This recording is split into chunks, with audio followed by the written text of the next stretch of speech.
When people make fun of Christians, they actually don't know who they're making fun of. It is the most diverse movement in all of human history, but I think in order to be able to see it, you maybe got to zoom up one notch. Yeah. And when you're willing to zoom up one notch, all of a sudden, being able to kind of lean into your culture becomes it becomes a little bit less of a taboo thing to do. Does that make sense what I'm saying? Makes complete sense. So I think it's true. I think people see that it's true. I think people strategize around knowing that it's true. Okay, they do their worship a certain way. Yeah. They communicate with their congregation a certain way. They advertise themselves a certain way. Okay, so we're all doing the pragmatic thing. Every single church is doing it.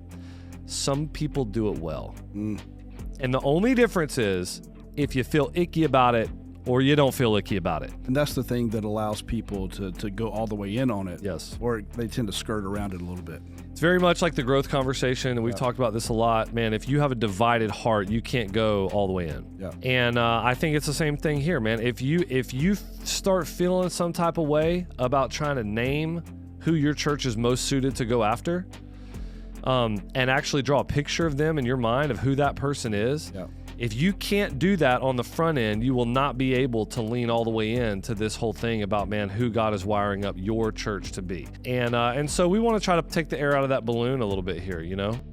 This is Breaking Barriers, where we help pastors and churches grow so that they can go.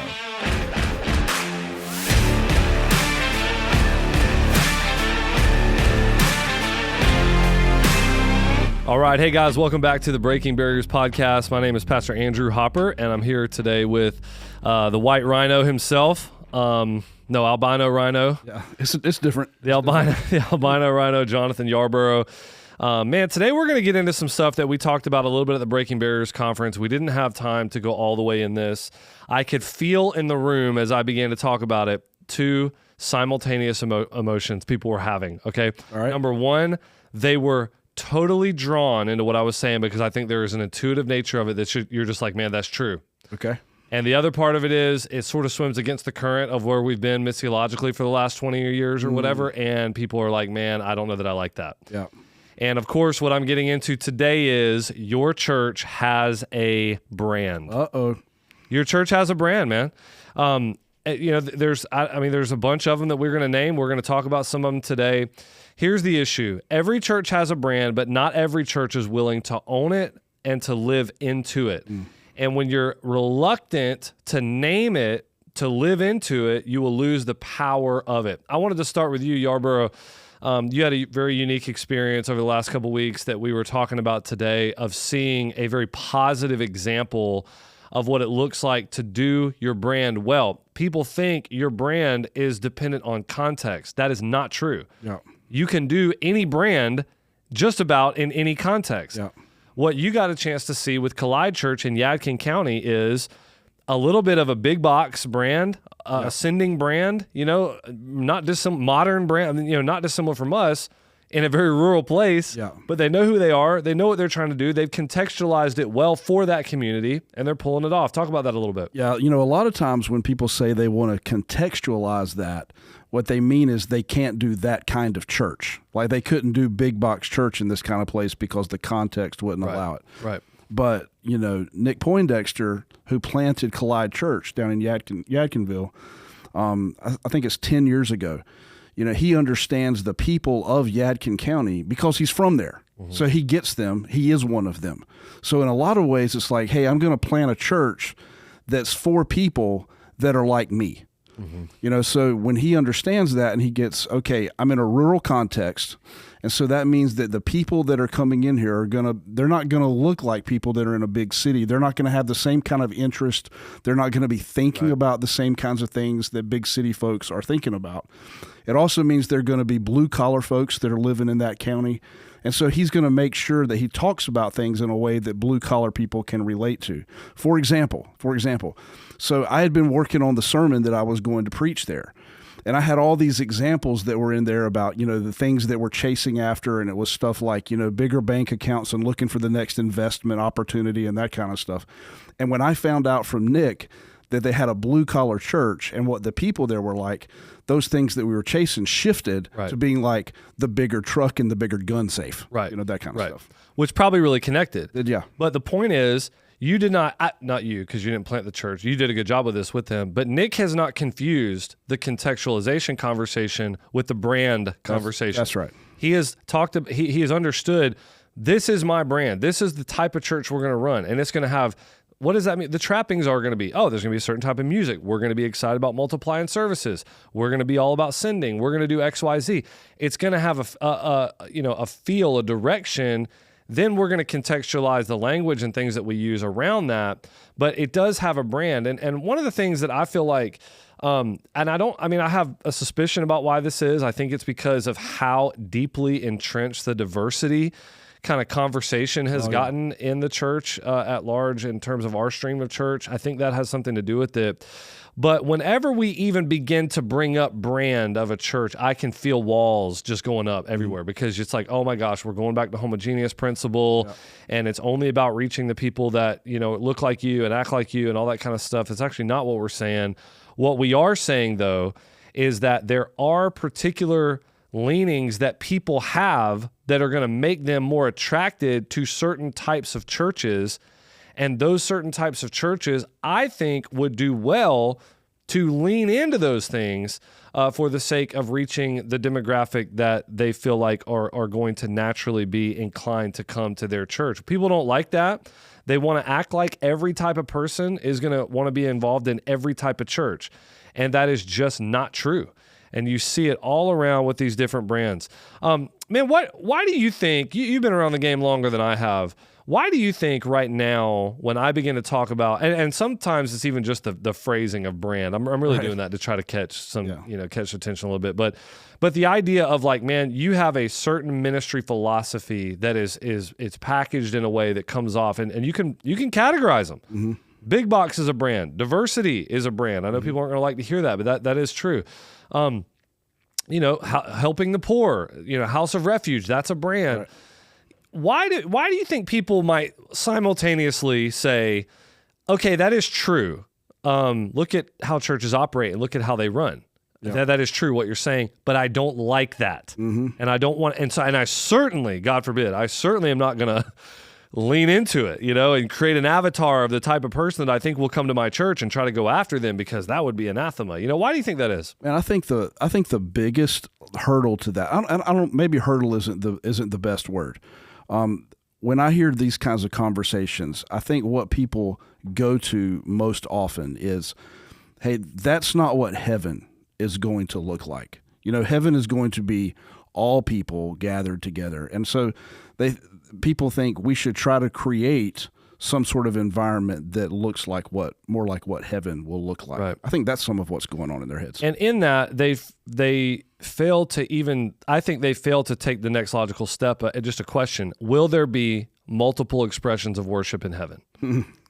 Yeah. Will there or not? Yeah. I think there will be myriads of expressions of worship in heaven that are heart cry from people's culture. I think that's what we're going to find in heaven. Obviously, I don't have a proof text for that, but I just think, like, man, to assume that that's not going to be true. Certainly there is a myriad of multitude, and we're all worshiping, in Revelation 5, Revelation 7. I would say that's true on earth right now. Okay, you look at, when you look at just the average Sunday morning, if you're willing to zoom up one level from local church to regional church, what do you find? Man, you find the most diverse movement in the history of all humanity. Rebecca McLaughlin points this out. When people make fun of Christians, they actually don't know who they're making fun of. They're more likely than not, they're making fun of someone of African descent. Yeah. Or they're making fun of someone now with the most rapid church growth movement in places like China and that kind of thing. It's not just this pasty white European. That's not who the majority of Christians in the world are anymore. It is the most diverse movement in all of human history. But I think in order to be able to see it, you maybe got to zoom up one notch. Yep. And when you're willing to zoom up one notch, all of a sudden, being able to kind of lean into your culture becomes it becomes a little bit less of a taboo thing to do. Does that make sense what I'm saying? Makes complete sense.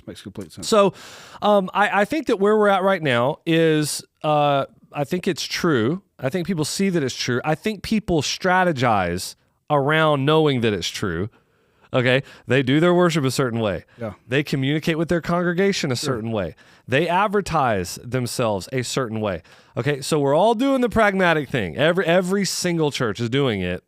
Some people do it well. And the only difference is if you feel icky about it or you don't feel icky about it. And that's the thing that allows people to go all the way in on it. Yes. Or they tend to skirt around it a little bit. It's very much like the growth conversation, and we've talked about this a lot. Man, if you have a divided heart, you can't go all the way in. Yeah. And I think it's the same thing here, man. If you start feeling some type of way about trying to name who your church is most suited to go after, and actually draw a picture of them in your mind of who that person is, if you can't do that on the front end, you will not be able to lean all the way into this whole thing about, man, who God is wiring up your church to be. And so we want to try to take the air out of that balloon a little bit here, you know? And I remember even going all the way back to like when I was getting ready to plant a church, going through the whole boot camp thing and all that stuff. And they would tell us, hey, you're going to attract a certain kind of person to your church. And it's probably going to be somebody that looks kind of like you, and your church is going to be naturally set up for those kinds of people because it's going to be the kind of church you want to go to. Yeah. Right. So you start crafting an environment like that. I mean, they used to say things, you know, like, hey, it's going to be people that are this much older than you and this many years younger than you. It's going to be people that are in the same kind of like demographic area that you are when it comes to like economics and that kind of stuff. That's just going to be the kind of people that are going to come to your church.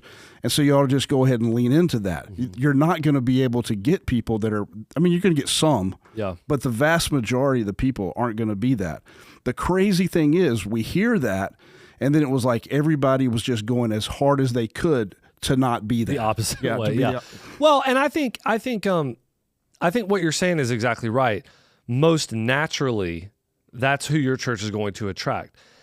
If you feel a missionary call, right, to do something different, and you can grow cross-cultural. That's right. I think you can do that, but not without an incredible amount of intentionality. Yeah.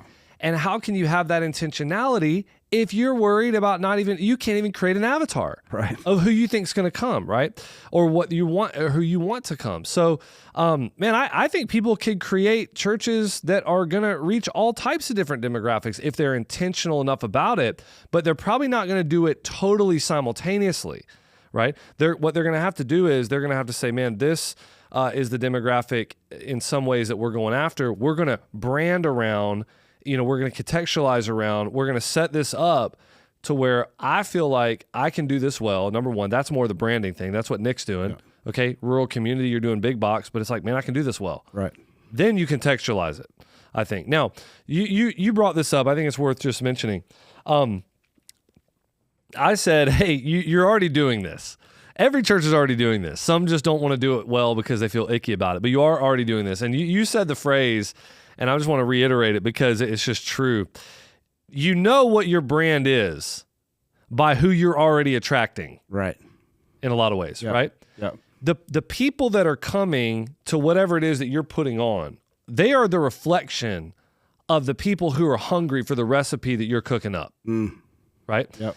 And whatever recipe that is, that's the type of person that's going to come to it. Now you say, well, what is the recipe? And this is how I make up a brand or a recipe or whatever language you want to use.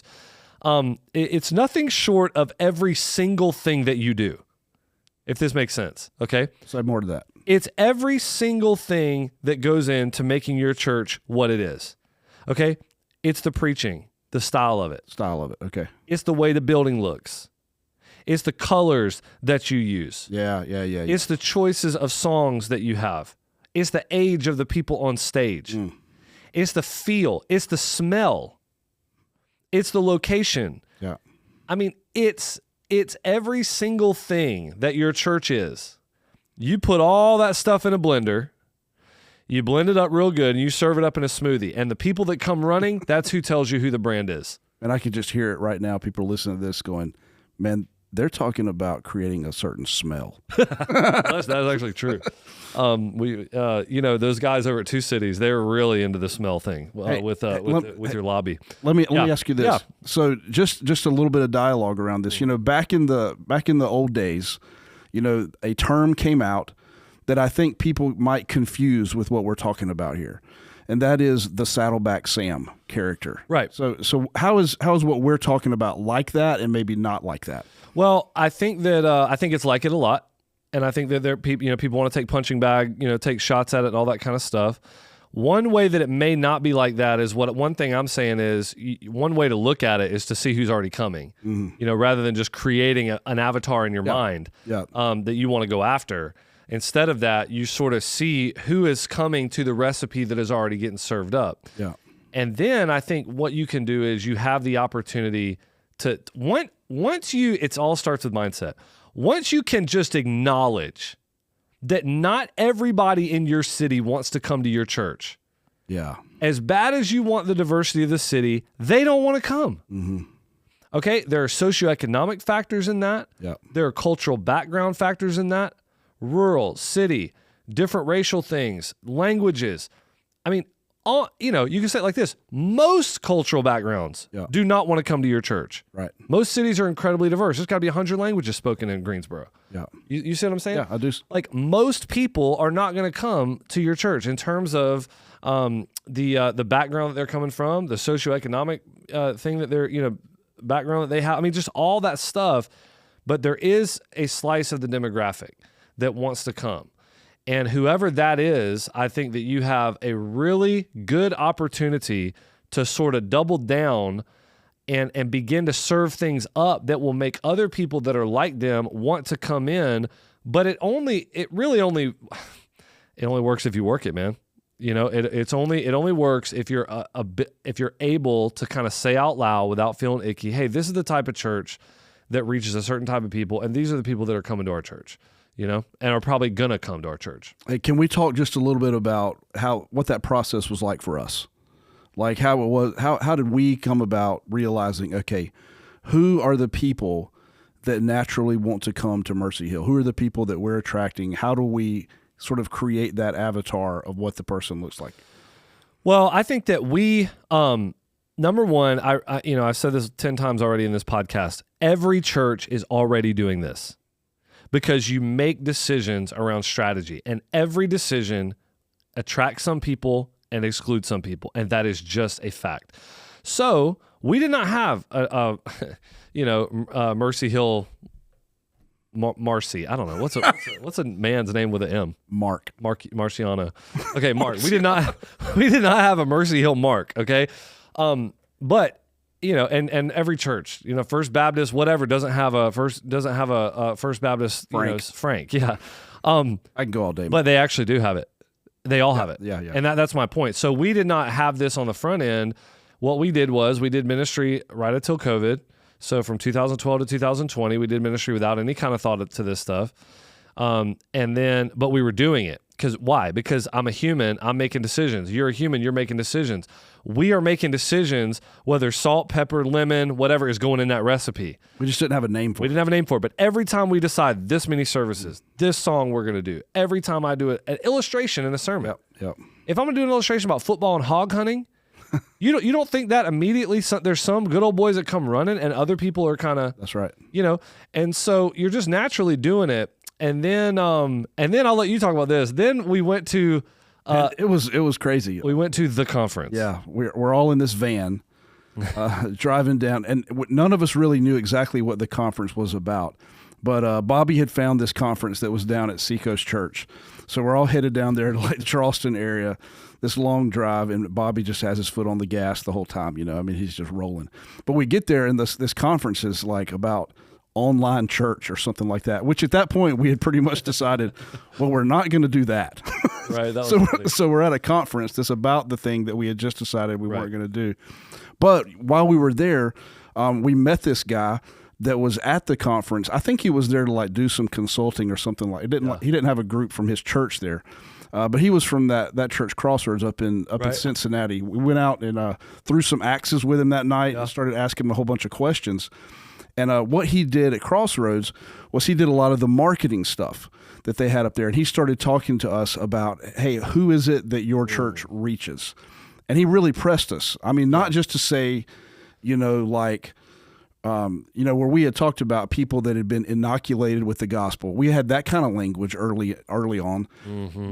But he pressed us to go further than that. you know, Yeah. and to really get into it. Right. And so you remember what some of that stuff was? Yeah, I mean, I remember that very clearly because what's funny is it doesn't take long to start putting language to this because you already know it. Yeah.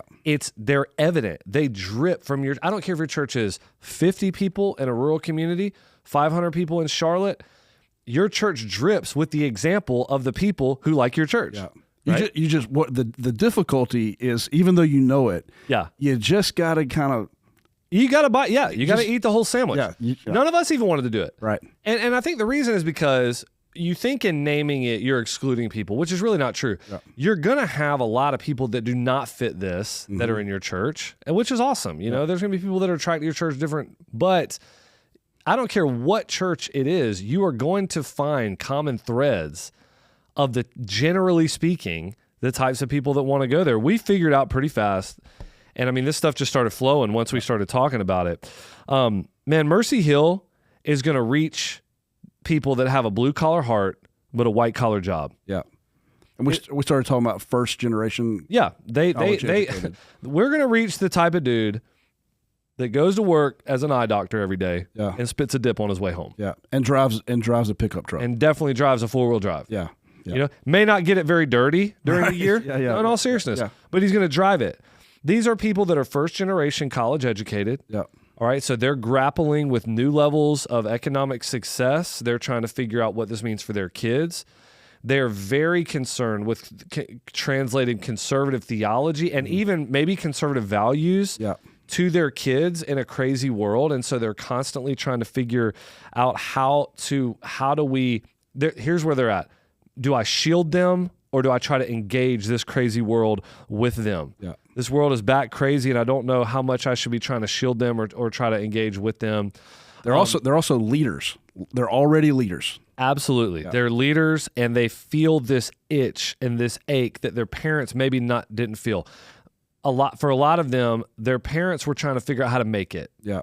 But these people, because of the hard work of their parents, making it day to day, or week to week, is maybe not the worry. And they've been freed up a little bit to think about, man, why am I actually here? Yeah. God, you've blessed me in these ways. You've set me up to own this business. You've set me up to get a master's degree here.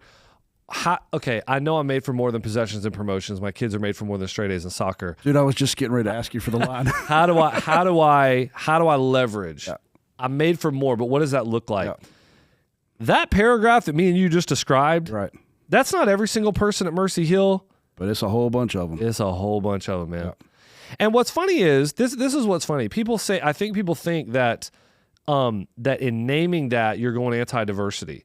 But the reality is, there's a lot of diversity expressed within what I just said. Sure there is. Yep. In all types of age, race, different parts of the country where you're from, single, married. Mm-hmm. There's a lot of that can be there, but there's a lot of commonality in terms of what is sort of binding people here. And so I think until people can just get freed up to be able to say, this is who we're going after, we think this brand is going to help with that. This contextualization is going to help with that.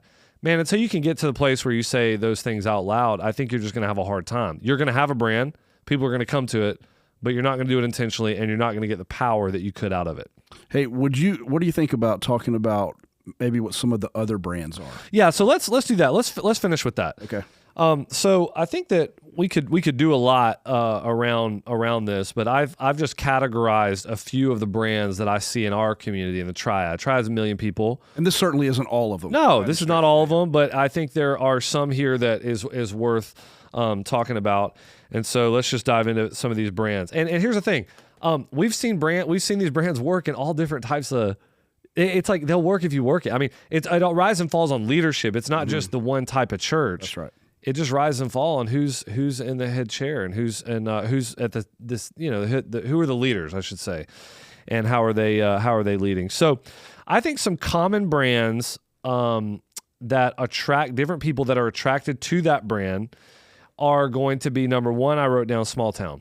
All right. So talk about what does that mean? And maybe give an example of a church that we know of that's doing that. Small town, to me, small town means we are going to, whether we're in a big area or a small area, we are going to own a smaller geographic region. Okay. That's what I mean by it. Okay. So small town means, hey, dude, that local elementary school is ours. Okay. The local fire department in our rural kind of county, they do a marathon every year. We're there. Okay. We're going to do that. We're going to make sure that we have the trunk or treat for the whole community. That's going to be right here. We're going to do that really, really well. Man, the Awanas program is going to be bang up, and it's going to be here. A little bit bridges over with traditional, but it doesn't have to. I mean, you can have modern service or whatever and still kind of have a little bit of that small town idea. It's the point is it's tied to a geographic area. Yes. Tied to the community in that area. This is the opposite of a regional church. Yeah, okay. They're not looking for people to drive in from 40 minutes away. Man, we know every neighborhood in this region that we are right here in this municipality. I think, to me, a really good example of this right where we live is Pastor Kelly Bullard with First Baptist Church Summerfield. Man, the church is growing. Yeah. I've talked to him occasionally. They're just, I don't know, they just do this well. Like if you look at the local newspaper, our local Northwest Observer newspaper, that's just the northwest part of Guilford County.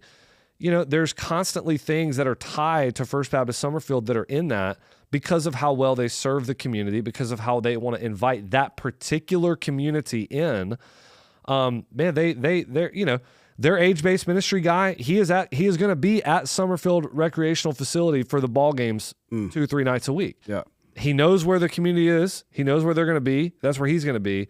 I think they do this really well. So where we're more of like the regional kind of thing, where we're attracting people from Summerfield, the exact same town where First Baptist Summerfield is, right? So we're getting people from there. The difference would be that Kelly's saying, hey, we're going after Summerfield. Yeah, and I think that's a good point, is that the brand is really going to kind of out itself by who's coming. We attract people from Summerfield. Do you know who we don't attract much of? People that are from Summerfield. Okay. Does that make sense? Yeah. Summerfield has an old community, and it has a booming new community of people from Ohio. Okay? Yeah. That's who we're going to reach. Now, I'm not saying totally. I mean, we've got some old Summerfield families and stuff, but generally speaking, the people that are from there, born and raised there, man, this is my community from man, Granny lives here, all that. They're going to go to First Summerfield all day long over us. Yeah. Because what they see is this church is for us. They're rooted in the community. I just think that's awesome. Yeah. And it's like, man, you got the same people coming from the same place. They are choosing two different brands. Summerfield's cooking up a recipe. Mercy Hill's cooking up a recipe. Some people drive by there to get here. Some people are going to go back by here to get there. Yeah. And it's because of the brand. All right. What's the next one? The next one I would say, we don't have to spend much time on this, is traditional. I would just say, man, this is a church that is going to work the traditional angle. Yes, I'm talking suits and choir and all that kind of stuff. But more than that, what I would say is I'm talking about programmatic discipleship. Awana, stuff like this that. This is the church that does upward. Yeah, okay. But they do it incredibly well. Yeah. It's not crappy. It's, I think about one church, Matt Smith and those guys. Yeah. Their upward program is probably I bet it's the largest. I mean, I could be just speaking out. I bet it's one of, if not the largest, like youth sports organization on that entire side of Greensboro. I mean, it would be bigger than any YMCA, any kind of all volunteer run. These guys are crushing it. They're sharing the gospel. They're using very traditional methods of programmatic discipleship. So that's Lebanon. That's Lebanon. Yep. That's Lebanon. And they've even jumped into like this whole camping ministry that's similar to the upward thing.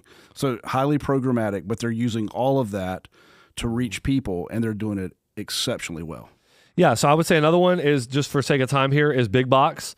I'd put us sort of in this camp. I would put us in big box sending. Yeah. You could have big box growth. You could have big box other stuff. But by big box, what I just mean is, man, this is just what you would think. I mean, it's a bit of a chain. Yeah. It is, man, we're gonna, there's the warehouse. We're gonna plant. There's so many things that are similar with these churches. None of them have discipleship space. Yeah. They're all gonna be groups led. Yeah. They're gonna be they're gonna be very modern, man. They're gonna be very elder driven. They're gonna be a lot of Hillsong worship and whatever's on the top 40. They're just the big box. I mean, is what it is. Local craft people are not gonna like it. Right. They're not gonna like that. Yeah. People that want to drink a craft beer, or they want to go to a very local, there's only one restaurant, they're not gonna like that. But the masses still go to Texas Roadhouse. Right. As you know. That's right. Because they're awesome. They have the double chili as a side. That's right. That's right. That's really what it is. And it's the most diverse place in Greensboro. It is, which is pretty interesting. But you know, that's there's gonna be people that are drawn to that. Like, hey, I love the efficiency of the big box. Mm-hmm. I love the way kids check-in is. I love, you know, they're just that's what they love. So I think we're probably an example of that. A couple more here. 9 Marks, you know, I think is just kind of a brand. And they've been working that for whatever, 20 or 30 years, and it's just a real brand, especially within the SBC. You're going to have high fidelity to the teaching ministry, high emphasis on membership. Things are going to move slower. Yeah. You know, that kind of idea. A lot of times you're going to see a very high commitment to single service, to maybe not totally non-multi-site, but certainly no video preaching. Right. But they're going to have, they're just, it's a brand. I mean, it just is. I mean, this is funny to me. I took my daughter to a camp this summer. Yeah. And I met a guy, awesome guy, man. Met this awesome guy. He had an awesome daughter. Like, we got a chance to talk. I kid you not, within 10 minutes of meeting this guy, I knew. He was a 9 Marks guy. He was a 9 Marks guy. And I mean, man, never said it. Never said, but I could just tell. We started talking about missions, the way he thought about missions. Yeah. We were talking about church, the way he described his fellowship and their covenant membership. When that word comes up within like 1 minute, that's you know that was you just know. Yeah. And I'm like, man, this guy.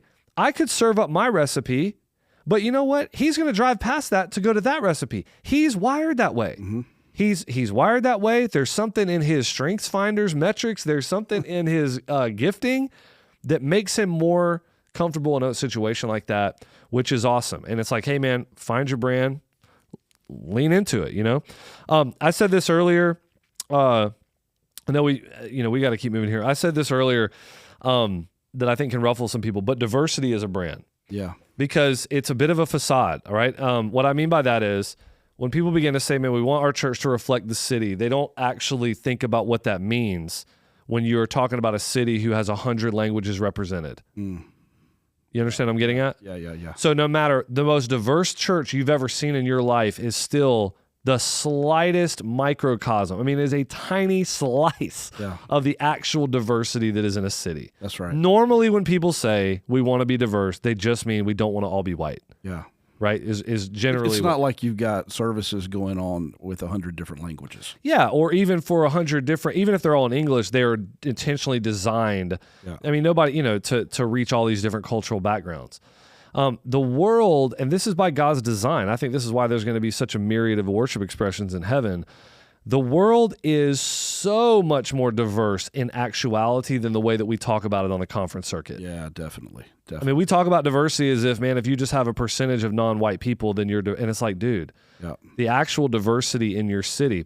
But diversity is also a brand. Yeah. So when people go hard, the mosaics of the world, when they go... and there's some churches like this in Greensboro too. When they go really hard on the diversity thing, you know who they end up attracting? People who love to talk about diversity. Yeah. That's who they end up attracting. And it's just the reality of it. I would say another one is hospital for the hurting. This is kind of the refuge type idea.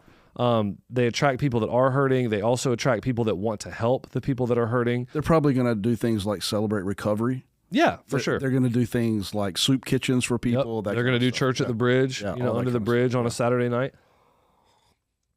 And then I would say, you have all these different expressions of cultural background. Like, you just have black church, or you have like churches that have a Korean bent to them, where they're just like, that is what they are. They play all the way into that.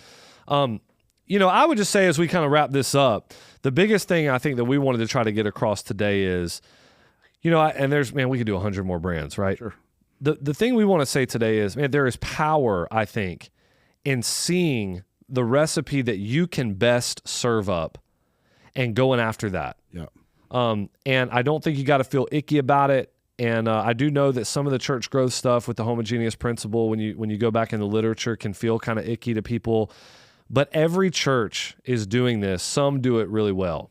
Every church is making decisions that include some and exclude some. You just do. Yeah. So you might as well think about it a little bit and try to do it in a strategic way. I'll give you the last word.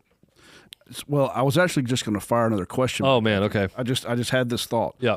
So we're talking about this obviously in like American culture. Yep. So when you start thinking about this in a non-American culture, like an international context, do you think this plays at all? Or do you think that maybe this begins to unravel in those different cultures? I don't think it unravels at all. The only thing I would say, from based on where I've been in the world, the only thing I would say about that is if I was talking to somebody who was in a true pioneering context, I would almost say, hey man, I don't feel like I can speak to that. Yeah.